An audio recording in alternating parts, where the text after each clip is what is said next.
guys, welcome back to Home Built, and in this episode we're going to continue to button up the Ferrari engine.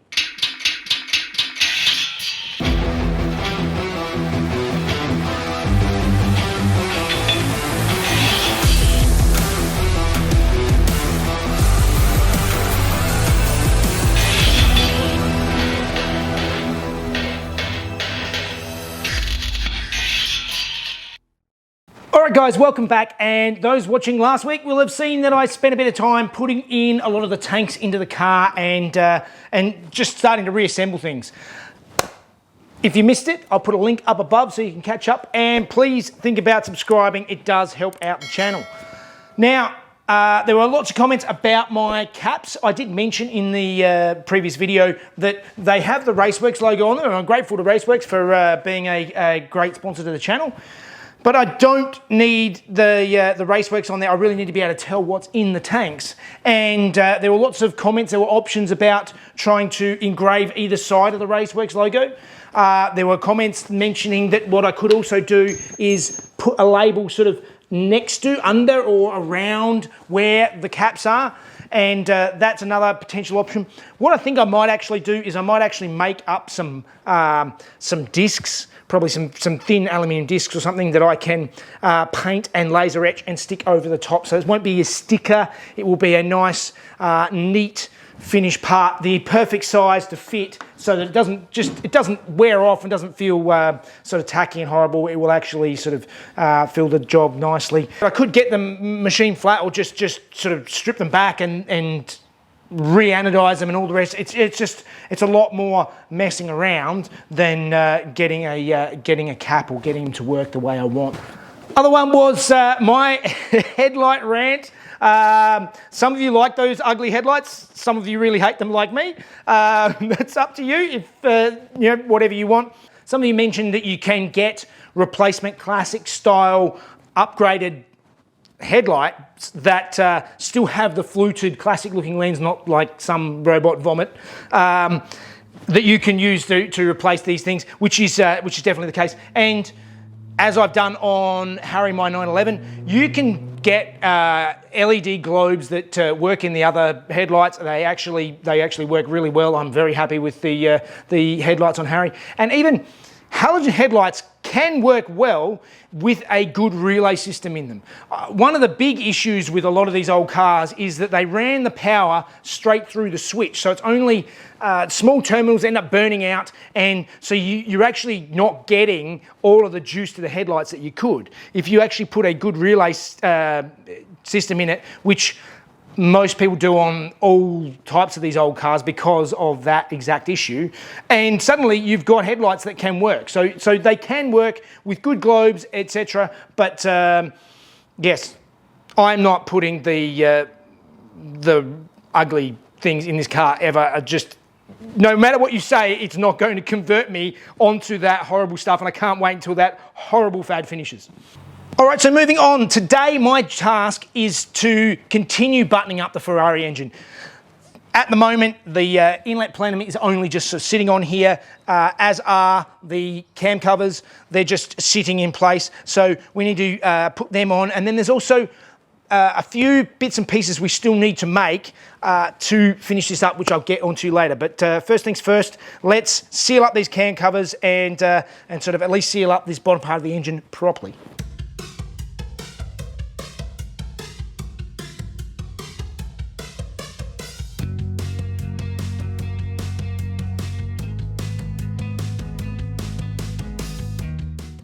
Okay, so I'm getting ready to put the valve cover on finally. I've cleaned it all up. I've cleaned up all the surfaces, made sure they're nice and tidy, and I have a new gasket. Now I have to go through and actually trim these bits out of the gaskets, these center bits here, and these little bits I need to basically just stick on in between, and there's another one at the back so that we get the gasket on all in the right spot. So that's what I'm going to do now, go through, clean it all up, go through, trim it out, and I need to put a little tiny bit of RTV on the corners around where these cam seals are. Now, like I mentioned last time, I actually have new cam seals to put on it, but I'm not putting them on at the moment because The only way to do it means you have to remove the cams completely. I don't want to open that can of worms, so I'm not replacing the cam seals. I'm just going to leave them as they are and hope they're not impossible to change while it's in the car. It's actually all accessible while it's in the car, so if I need to do it at a later date, I will. But if I don't, I'm going to leave it alone. So that's the plan. Let's start putting this all back together again and, and buttoning it all up for good, hopefully.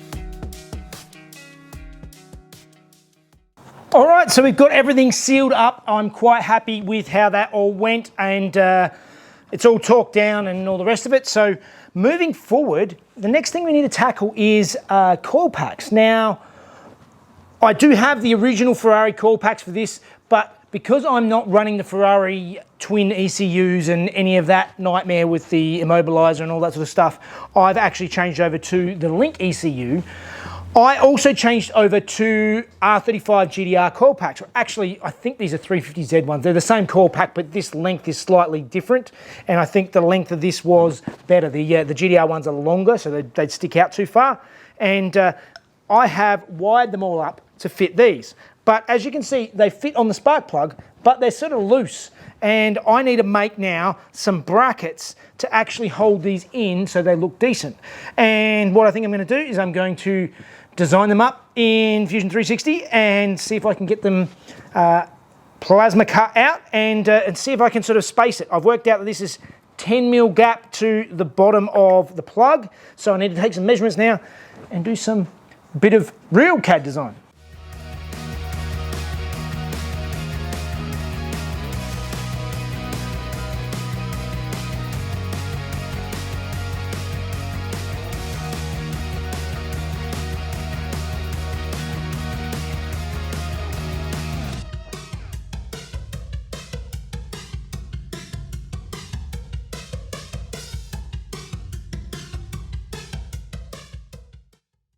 All right, so after that little bit of CAD, I went to my mate's CNC plasma table and I cut out a big stack of pieces that are all burred and sort of ugly. The plasma table is nowhere near as precise as what a laser cutter is. Laser seems to be a very exact, perfect, nice, neat holes. These, you know, as I said, it's got lots of mess on the back and the holes need to be sort of drilled out and tidied up. So let's go and start doing some tidying up and then sort of see what they look like.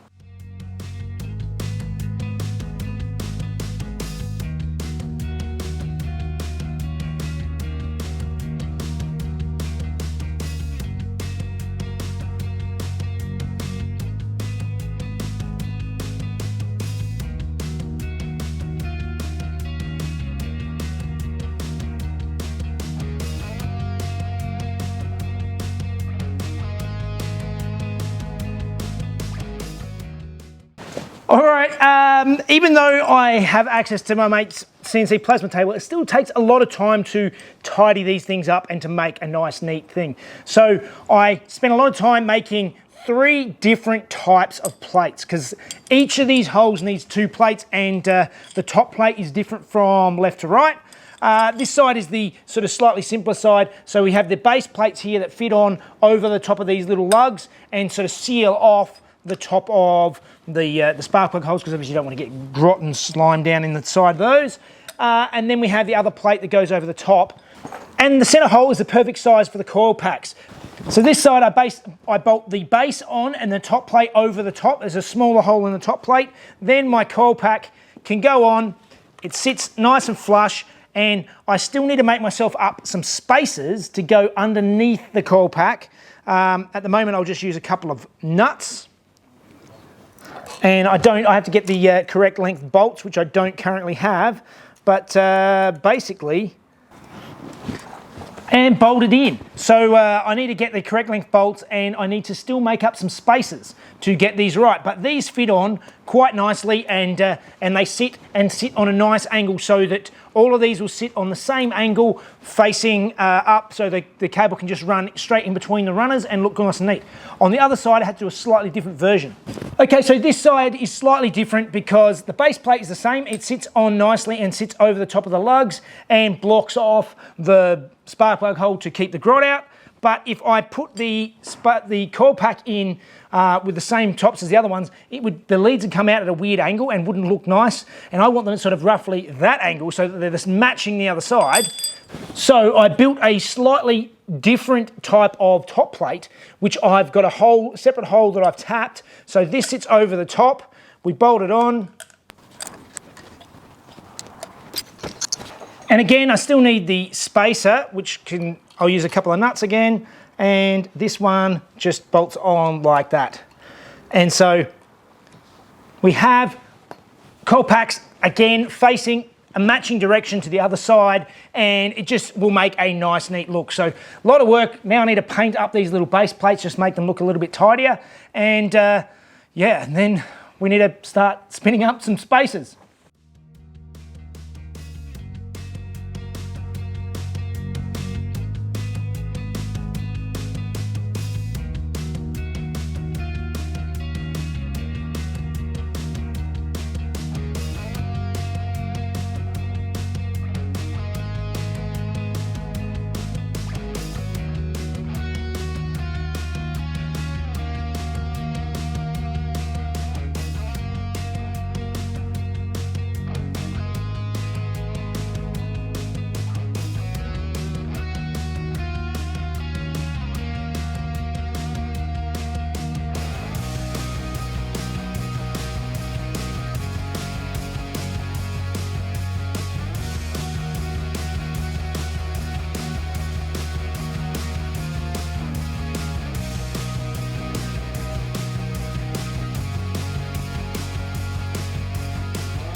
All right, they were very fiddly, just going through. I've still got to get the right hardware, as I mentioned, but all of the coil packs are sitting in nice and neatly, all facing the direction I want. So now I need to go through, take it all off again, and then I need to go through and tidy these up and paint them.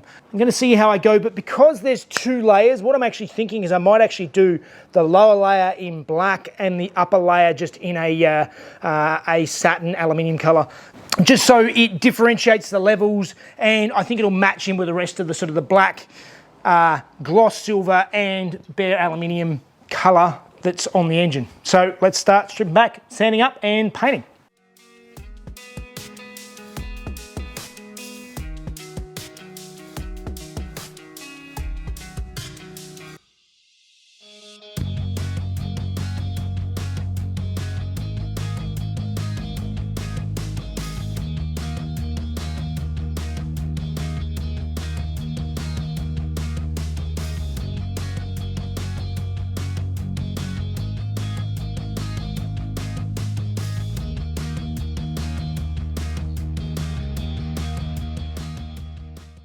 All right, right, I am liking that. That is starting to look really nice and neat. Now, I still have fuel rails to go in and the injectors and all that sort of stuff, so that will fill up a bit of this place, and then obviously you're going to have all of the wiring to go in there.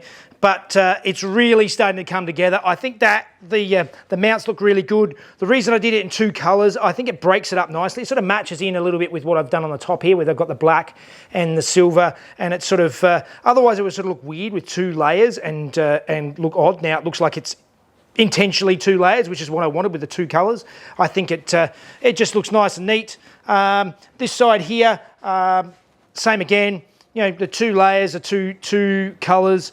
Obviously, it's offset, so it's not quite as tidy, but at least all of the coil packs are facing in the same direction. And as I said, once the injector rails and stuff go on, I think it's looking really good. I am very happy with how that turned out. It looks nice and neat and tidy. Sort of fixes it up, and obviously once the rest of the wiring and the fuel rails and stuff go in, it will sort of tidy up further. But yeah, I think that's all we've got time for this week. So I think it means it's time for Fun Facts with Mrs. Jeff.